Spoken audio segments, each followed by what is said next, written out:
Hey guys, let me see if y'all can hear me. Let me turn this up. Hello? Welcome. I'm going to wait just a few minutes for everybody to get signed on. But thanks for joining today because we're going to be talking about self-sabotage and fear and how to get out of your head and start using your heart to guide you. So thank you so much for being here. So if you're logging on now, if you'll just put where you're from, or say hi or something, so I know that you're on the screen here. Just put hi or put kind of, you know, where you're from, or also put if you're a business person, if you're an art person, what you do, because this topic will help with anything. So you don't have to be an artist for this topic to help. So I'm gonna wait just a couple of minutes for everybody gets logged on.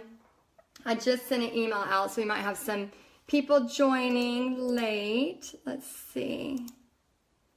Okay, good. So we have a few more coming on. So thank y'all for coming on, and make sure you put what you do and where you're from, and so we can kind of see where everybody's from. And then I'm going to start talking about self-sabotage and fear. And I know every time I do a live, it's like my nose itches. I don't know if it's, you know, what's going on, but I feel like every time I do a live broadcast, my nose is itching. Okay, so thank y'all for being here. I'm so glad y'all joined us. Okay, so self-sabotage and fear. So how to get out of your head and start using your heart to guide you. So recently I sent out a survey.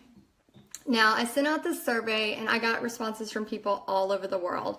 And the survey was all about, you know, asking some questions about what they needed. And what the theme of it, these were people from all over the world, and it was the same theme. And what I heard most, what the responses were most, were they were stuck in fear. They talked about being stuck in self-sabotage. They also talked about they were stuck wanting to do something they loved, but they were scared they were going to be exposed, and they were scared they were going to mess up in front of people. Hey guys, oh hey Chance, how are you? Pencil art portraits, awesome. Yeah, I've seen some of your work, it's really great. And Lori, thank you, and Shannon, we have a lot of people. And Malfaro, am I saying that right, I hope? Yeah, so go ahead and make sure you say where you're from and what kind of business you do if you're an artist or whatever you do. So anyway, I thought I needed to do this Facebook Live because, you know, with all of those responses, there were so many people that were scared of fear. And there were people that were saying they were scared to step into their confidence completely. They were scared to be seen, okay? So I want you just to think for a moment, are you scared to be seen? Are you one of those people? Are you afraid you're going to be exposed? Are you afraid you're going to self-sabotage? Are you afraid you're going to make a huge mistake and everybody's going to see it, okay? I know that feeling. Oh, hey, Rebecca. Hey, Mom. Thank y'all for joining. Yeah, I totally know that feeling. And the reason I wanted to do this quick talk today is because I think there's so many people out there that are terrified. They're terrified to try something new, and it kind of keeps them stuck. So I wanted to talk to y'all and give you just a couple of tips to how to move through that. And first I wanted to tell you, I totally understand. Every single time I try something new, I get scared. For example, my very first Facebook Live this last year, I was like holding the camera and shaking. I was so terrified. There was something about pushing that button live that just made it really, really scary for me.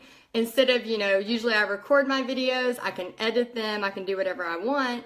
In this case, you can't. You're going to see when I make a mistake, you're going to see when I mess up, and you're going to see all the notes behind me and all of that mess. Don't look over there. I'll hide it with my head. But there's those things that, you know, keep us from doing stuff because we're scared. So if you can just give me a like or a heart if you've ever had those moments where you're kind of stuck in fear or stuck in self-sabotage. So don't make me feel alone here. I know there's more of us out there. And so my first piece of advice is to take action through fear. I remember the first day of school was so terrifying. Every time I had a new first day of school, even though I had the same friends. And even as a teacher, I've been a teacher for 10 years now, still the first day of school is nerve-wracking for me. And so I can imagine if I'm if I have those nerves, I know the kids have those nerves too. And it's all because I don't know what to expect. But once you start teaching and once you start doing what you're going to do, and you do it regardless, you do it through fear, you're able to get past it. An example, my first year of college, I had to take a public speaking class. Now, I was 18 years old. I was terrified to speak in public. Now I speak whenever, wherever people will let me. But I had to do an informative speech. And so being the creative person I am, I decided I had to do an informative speech. So I did it on Jack in the Box. And so I took a huge one of those big balloons that you bounce up and down like that. I took this huge balloon and turned it into a paper mache Jack in the Box head. And I cut out eye holes. So it was huge. It was massive, this massive head. And then I dressed up in a suit and tie and had a little briefcase. And I did my entire speech as Jack in the Box, talking about his restaurants and all the facts of Jack in the Box. And so the reason I share that is because I was terrified. I didn't want people to see my face. I knew I was going to be extremely red. I turned bright red. I knew I was going to be sweating because I was so scared to get up in front of that class and talk. So I thought, what better way than just cover my face? Nobody can see. And then I ended up getting an A, and it worked out great. But, the more we do something like that, the more we try, the better we're going to get at it, and the faster we're going to get through that. So I want you to think about times when you're scared to move forward. Okay, so what's holding you back? So put a comment in the comment box, and one thing you've had fear with and what's holding you back.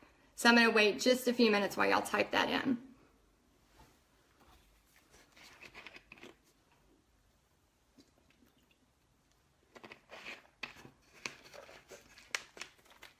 So just put anything you've had fear with, or maybe something that's holding you back. And you can just type it in the comments. Or maybe something that you've moved past, that you've done well and you've moved past it.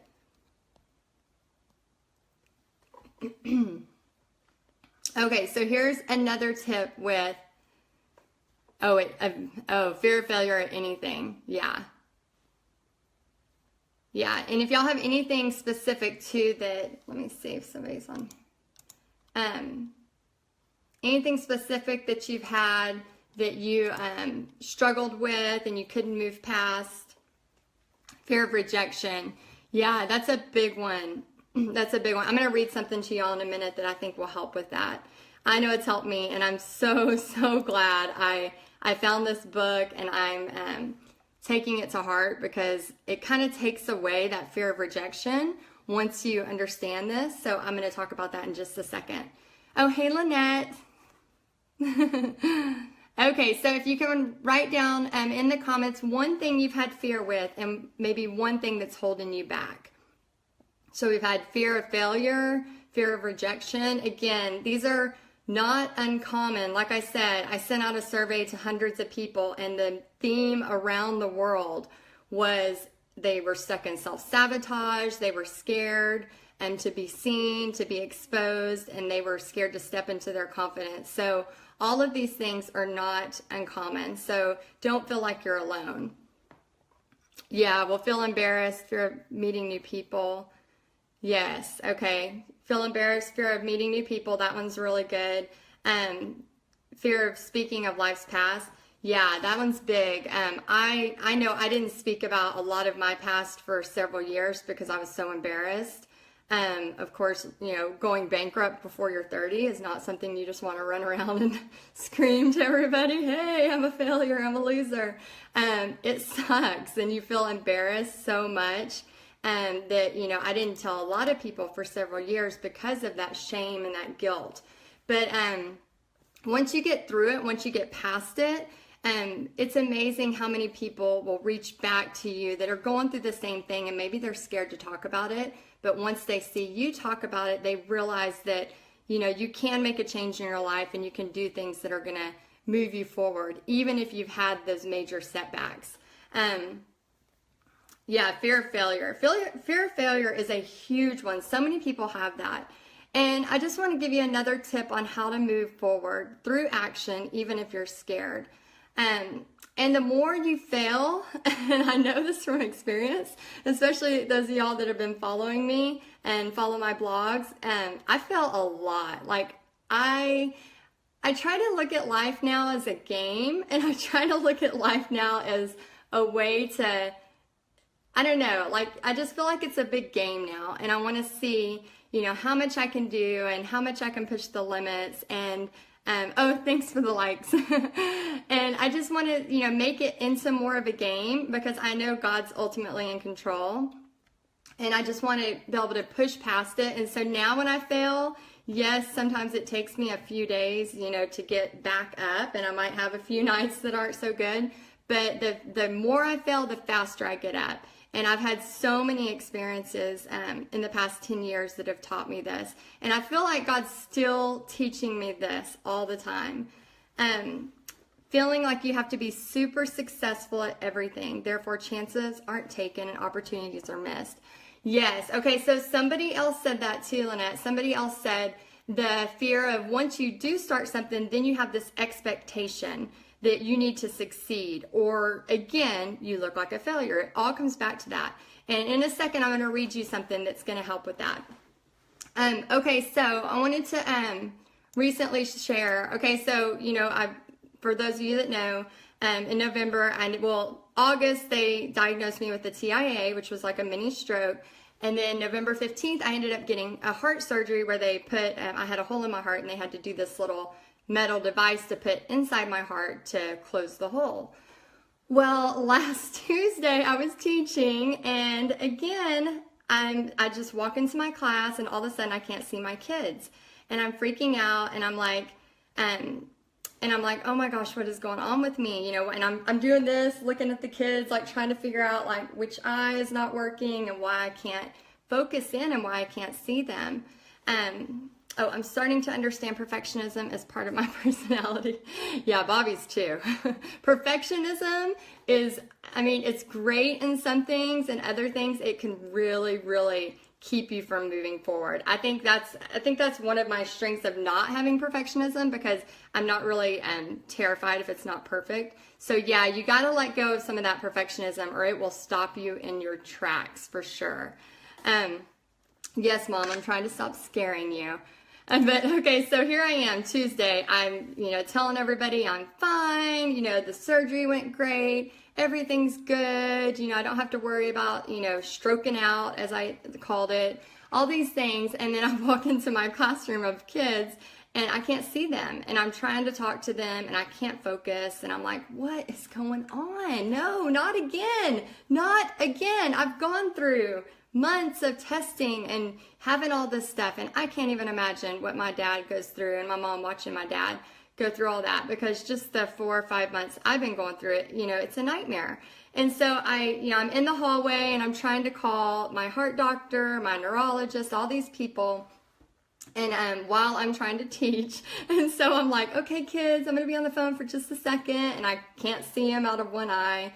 And so anyway, the sweet school I work at, they help me, and they bring me into the office, and I talk to my neurologist, and he immediately says, go to the ER. And so I have to go back to the ER. So here I am thinking all of this stuff is done. And I'm back in the ER, and, you know, I've already told everybody, I've blogged about it. I blog about everything if you look on my website. And I've, you know, told everybody it's fine. It's done. I'm done with that part of my life. And here it is again. And they do more brain scans, and everything looks fine. And they come back and they say, it's ocular migraines. It's textbook ocular migraines. And so then I switch from a fear of, oh my gosh, I didn't have a stroke. That's good. But then I have this fear of, and I blatantly asked the doctor, did I just get a heart surgery for no reason? Did I just go through a heart procedure for no reason? I mean, at that point, I'm mad.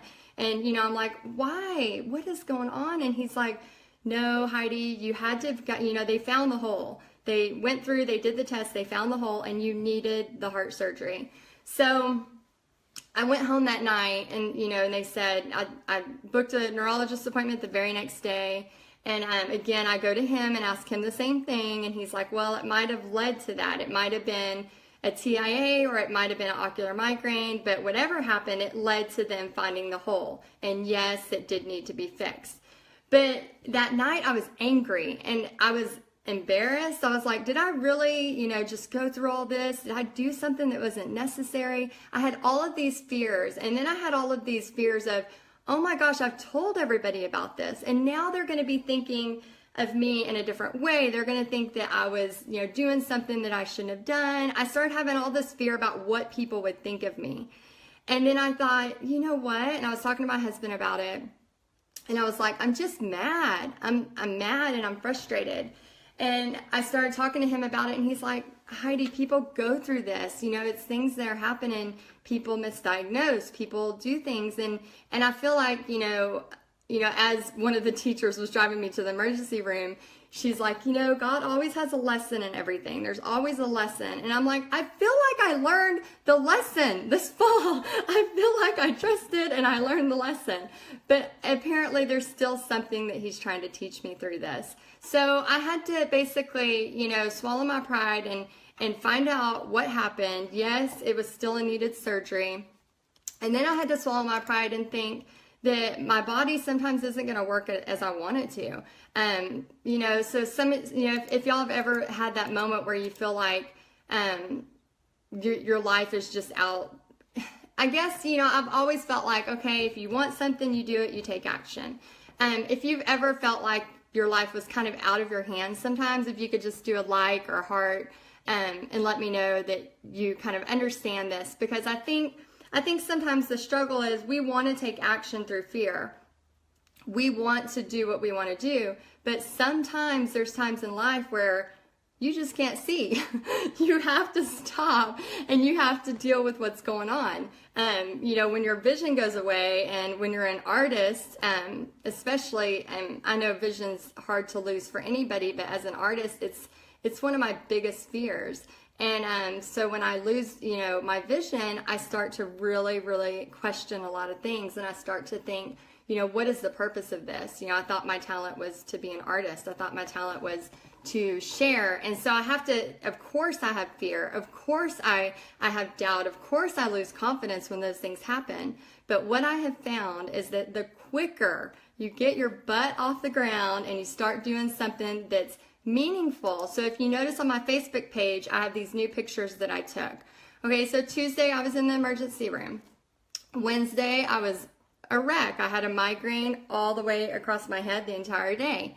By Thursday I was back teaching, and by Sunday during the Super Bowl, which I heard was an awesome game, I kind of sad I missed it, we did a photo shoot because I'm redoing my website.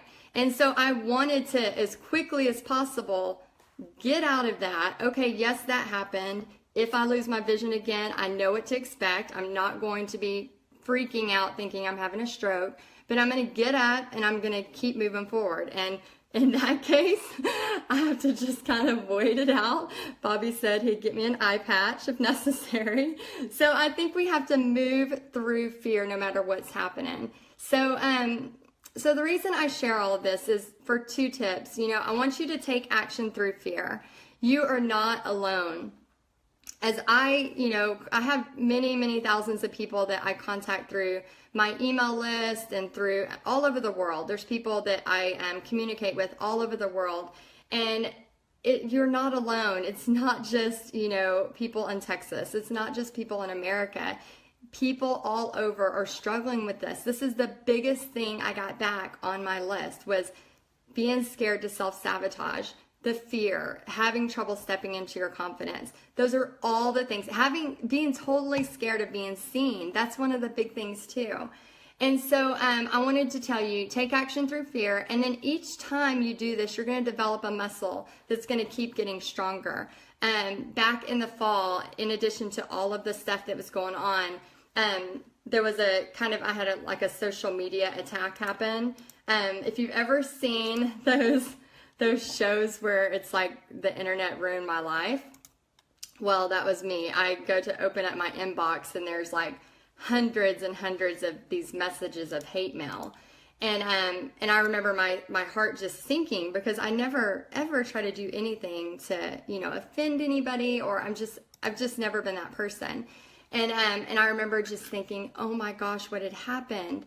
Well, some people were talking about my sugar skull paintings, and they were saying how, you know, it wasn't right, that I should be painting those and things like that. And so for about 2 weeks, I had to have Bobby go through all my emails. I couldn't even answer my emails. There was so much attack. There was attack on my family. They were saying they were going to come hurt my family. It was a hate group that had, you know, through internet, of course, things can spread really fast. And so I could have taken two approaches. I could have been terrified, which, you know, when you read that stuff, it does terrify you. I could have been terrified. I could have easily started responding back, you know, which is sometimes people take that response. But what I did was I chose to, you know, I chose to pray, obviously, and that's what I did first after I cried. I chose to pray because, you know, for a while, you know, that was what I painted. That was my life. You know, I love painting that stuff, and I fell in love with that style as I was teaching it to kids. And so what I did was I prayed about it, and then the next morning I decided to take that and change all the name of my business to Skeleton Family Portraits. And then it also, for a moment, when I had all of those emails come through, you know, when you open it and you have hundreds and hundreds of hate mail, and then you have Facebook messages of people calling you every name in the book, you know, and calling your parents and your grandparents and just all these things, and saying they're going to come find you, and just all of these really, really bad things. I mean, I could have easily, and this was in the middle of me having the TIA, the ocular migraines, the heart surgery. This was all in the middle of this. So here I am, you know, painting, and I was freaking out thinking, oh my gosh, you know, as an artist, I felt like I'd finally found my niche. Like, this is what I'm supposed to paint. I enjoy it. I love it. This is my favorite thing to paint. It brings people happiness. I was selling them like crazy. And then it just kind of made me stop and go, wait, okay, this isn't defining me. You know, this moment right here isn't defining me. So what I did, instead of replying and telling people, you know, please don't hurt me, or, you know, in a very mean way, instead of doing that, I just basically cut off my social media for a while. I had my husband go through, we actually have a folder that says, I think it says butthead emails or something, because he basically took all the emails of people threatening my life and he put them in this folder. And what he did was he just went through every day for about 2 weeks and just kind of moved all of the emails of people that were sending hate mail. And then I wouldn't have to look at it. So what would happen was, when I would wake up, he had already gone through it. Thank God for Bobby. He had gone through it, and then I could go through my day and still do my work. The craziest thing that happened, even though it was so scared and it was so fearful, and it really challenged my, I guess my nature as an artist, you know, like as an artist, we're free to create, you know, we live in America, we can create and do what we want. And it challenged a lot of those things. And the craziest thing about all of it is I just kept getting orders, like orders would come in, and then another payment would come in. And I was like almost scared. I told Bobby, I'm like, is this a real payment? Like, they're paying me $600 right now. Should I really paint this painting? And Bobby's like, if there is money in our account, you paint the painting for them.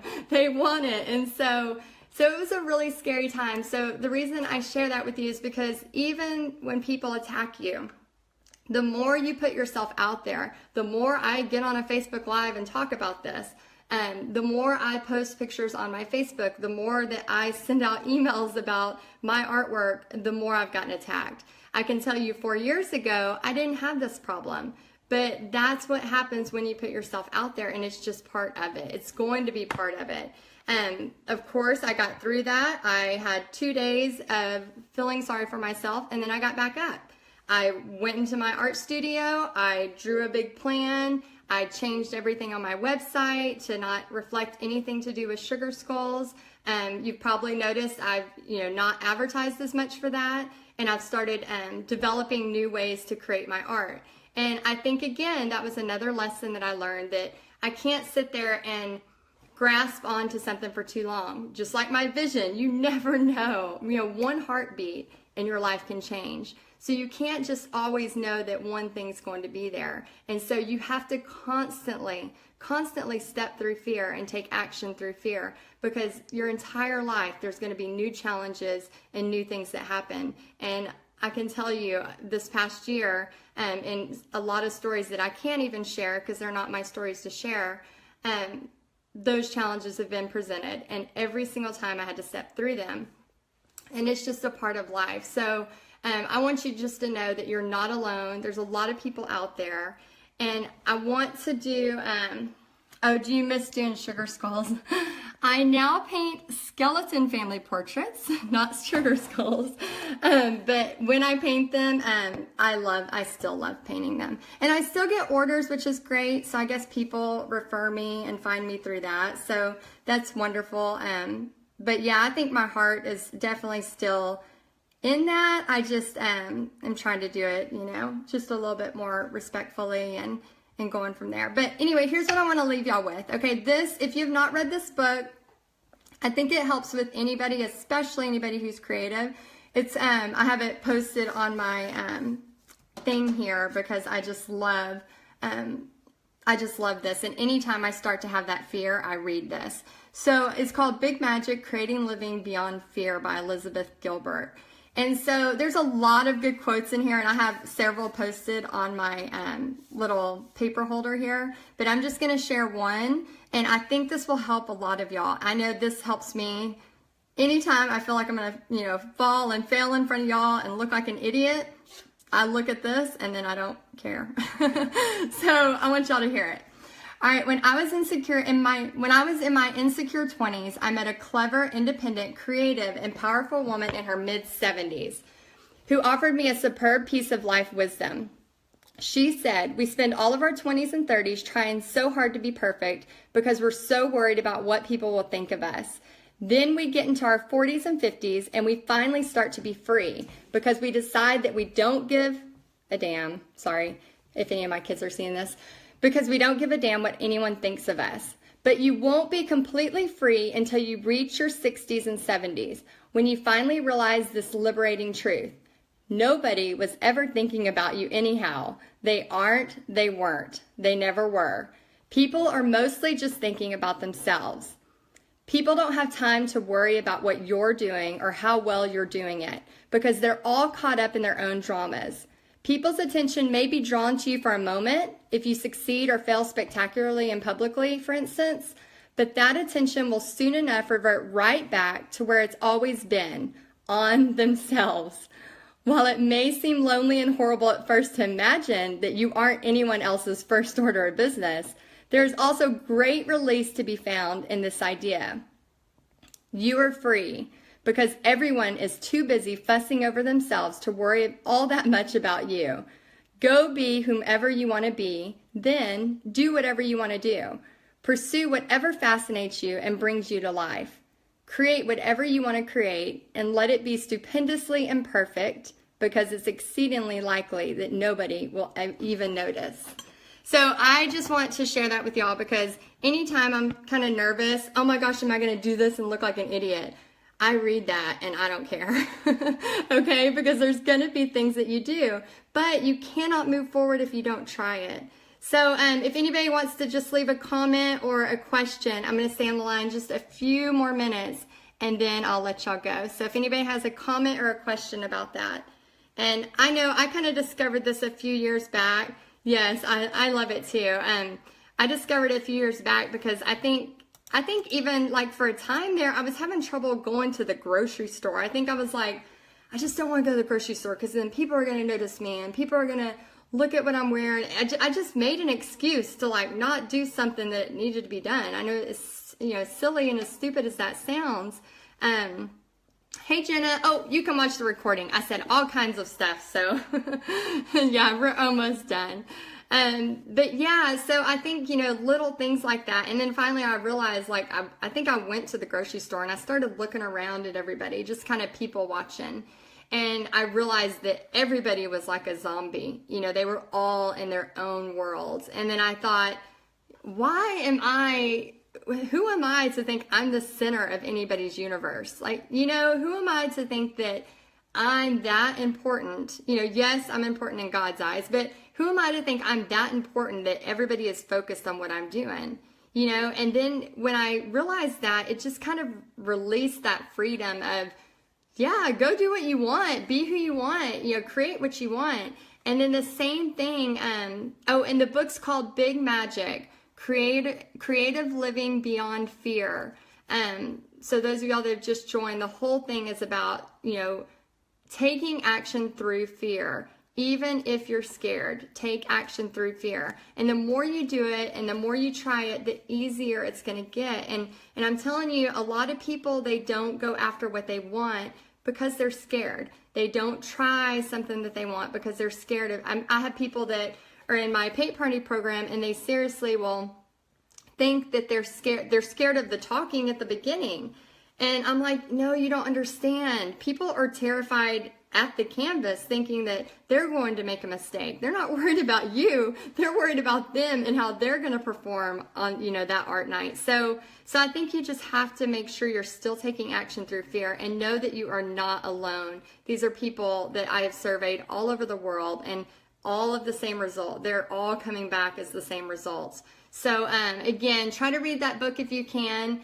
Big Magic, Creative Living Beyond Fear by Elizabeth Gilbert. It's a really, really great one, and just kind of helps you step out and do what you want to do. So thank y'all for listening, and I really appreciate it. And if you haven't signed up for my email list, I share all my blogs. If you'll go to texasartandsoul.com, you can share all my blogs. And if you have somebody that you know is struggling with fear, if you have somebody that you know is struggling with self-sabotage, if you have somebody that you know that's scared of being exposed, you know, again, I have been through all of this. I feel like I've had a crash course this last year in all of these things. They were all coming at me at once. And I know I'm not alone, and I know other people go through this. So, thanks for the hearts. So if you know somebody that is that way, please share this video with them. Maybe it'll help them. Share this video. Maybe it'll help them see that they're not alone, that there's people all over the world that are just like that. And I am one of them. Just because you might see me putting myself out there, it does not mean that that I'm not scared. It doesn't mean that I'm not afraid to mess up in front of y'all. Let's see the comments. I think in our current culture, we are driven to stand out, get noticed, and be successful. So it's a challenge to feel the freedom of living and using the gifts God has given. We all have gifts, and I'm 39 and still trying to figure them out, but I'm seeking God for guidance. Yes. Okay. So that is true. Okay. So here's the thing. You don't have to be on Facebook Lives or posting a ton of pictures to be successful. You don't have to go that route. There's so many different routes that you can go to be successful. I know one of my friends who has tons of businesses, and she doesn't even have a Facebook page. So there's ways that you can do it. You don't have to do it this way. The way I'm building my business online, it does require me to obviously be online more. But I think you do just have to go to God for what your talents are, and what drives you, what excites you, because there's so many things. I know, like you're so good at fitness and singing and many other talents, but you have to go to which one you know that you can help people with. And God gives us all these different talents for a reason. You know, just like me, if I was to go try to teach math, I know this is embarrassing, but I can't even help Pixie with her 5th grade math homework. And I feel like an idiot because of that. And it makes me feel stupid, and I just get mad, and I'm like, wait till your daddy gets home. Let him look at it, because it makes me so frustrated. But I'm not a math person. You know, I've told y'all this before. You know, if you have questions about business stuff and it has to do with math, I'm not the person. So I think you have to figure out, you have to pray, you have to know what talents and gifts, what do I automatically go to? You know, me as a kid, I automatically went to art, and I still have loved this art. And I still love going to art still to this day. And I'm 30, how old am I? 37. I think I'm 37. Yeah. Okay. So you have to know what drives you, and you can easily, look around. What makes you excited? What gets you excited? What do most people come to you for advice for? That's another one that, people really, when they start to look at what talents God has given them or what they're supposed to do in the world, what do you notice that people automatically gravitate towards you? I know people are always, I can be in random places and people are asking me about things with art, or something comes up with art. So I know that that's, what I'm supposed to be doing. So I think you have to, figure out what really drives you, what makes you happy, and then figure out, especially if you're a Christian and you're wanting to do something and you want to use your talents for God's glory. You don't have to be a preacher to do something for God. Like art. I use art, healing as art, all the time, and I use that through classes. And sometimes I like to even pray before the class even starts. Like, I hope these people have fun. I hope that they get something out of it. And, there's ways that you can still be a servant to God and use your talents and not blatantly say, this is God's painting class. You can do things like that and still, serve God in that way. So I hope that helps, Lynette. And I miss you too. Yes, and if you can't draw, a lot of people aren't artists, and that's fine. Again, this whole thing is about not having self-sabotage. I know one more little story, and then I'll let y'all go.